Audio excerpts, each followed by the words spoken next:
All right, this is the wee hours of the morning on the 8th of January 2026. I'm going to call this Sprint Review 1.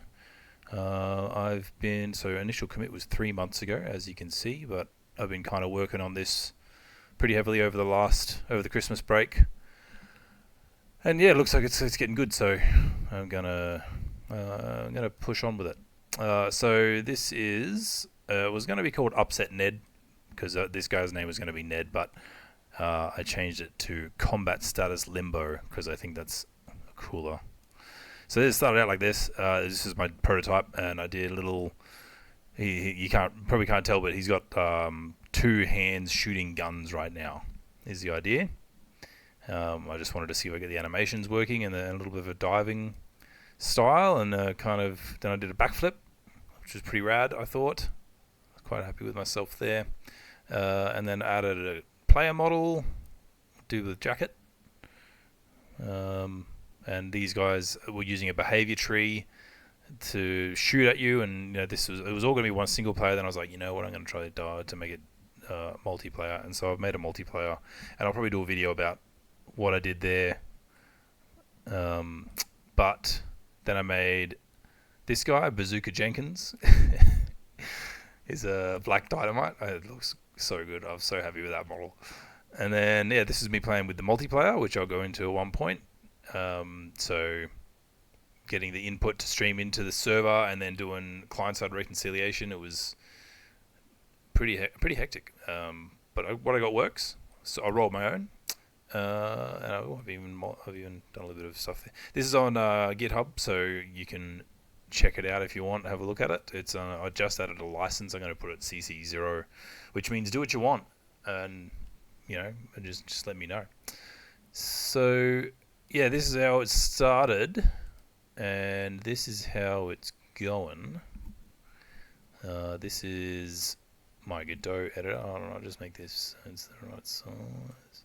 So a lot of the last couple of weeks, once I got that multiplayer working, I jumped in and started doing models. So I slapped together some shipping containers, and I added a cool, nifty little shader on here where you can tint it. So I don't have, the same texture to tint all those ones, which I thought was pretty cool. Get a bit of reuse, and so these pallets are using the tinting as well, and the forklifts are using the tinting, the barrels are using the tinting. That was pretty cool. I did a water shader today, which is looking pretty low budget, but it's getting there. I want to do some edging as well around where it intersects the geometry. I think that'll look really cool. Let's boot it up, shall we?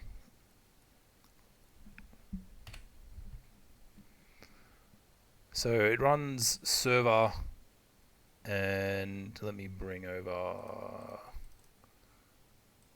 It runs server, like I'm going to do it with a dedicated server. So I've busted the server out to be its own binary. I mean, it's the way Godot does the server and all that kind of stuff is pretty crazy. And what is it called? CSP? No, there's so many acronyms. Client-side prediction, CSP, and server-side reconciliation. So you stream the input to the server, but no, not even that. What's the other one? Remote procedure call, RPC. So I've never done RPCs before. I'm used to server and client. So that was really confusing, but I can see why they do it. It looks like a really good. As usual, Godot is just fucking fantastic. Like it is. I've used so many engines, and this is just the best engine. Kudos to the guys who made this because it's crazy good. Anyway, my game, Combat Status Limbo. Hold on, put the mic down. So I put on a bit of vignette and letterboxing, color correction and stuff, and all of a sudden it started looking really cool. It's double action Boogaloo, man. It's just double action Boogaloo. It's in Godot. So it looks like the cheap version, but that's just because I'm not that good at modeling. So I've just smashed out whatever I could, and still work on the animations. Obviously, there's still a couple of bugs with the multiplayer stuff. Like if I get on the edge of box here somehow. Oh, yeah, so he kind of flips around like that. Sometimes he gets stuck in the falling animation. But yeah, I haven't really done much else on this, guys. I was just working on this warehouse tonight, which was pretty cool. A little bit of lighting. Working on occluders, so if he clips in here, you can see it occludes. Yeah, cool.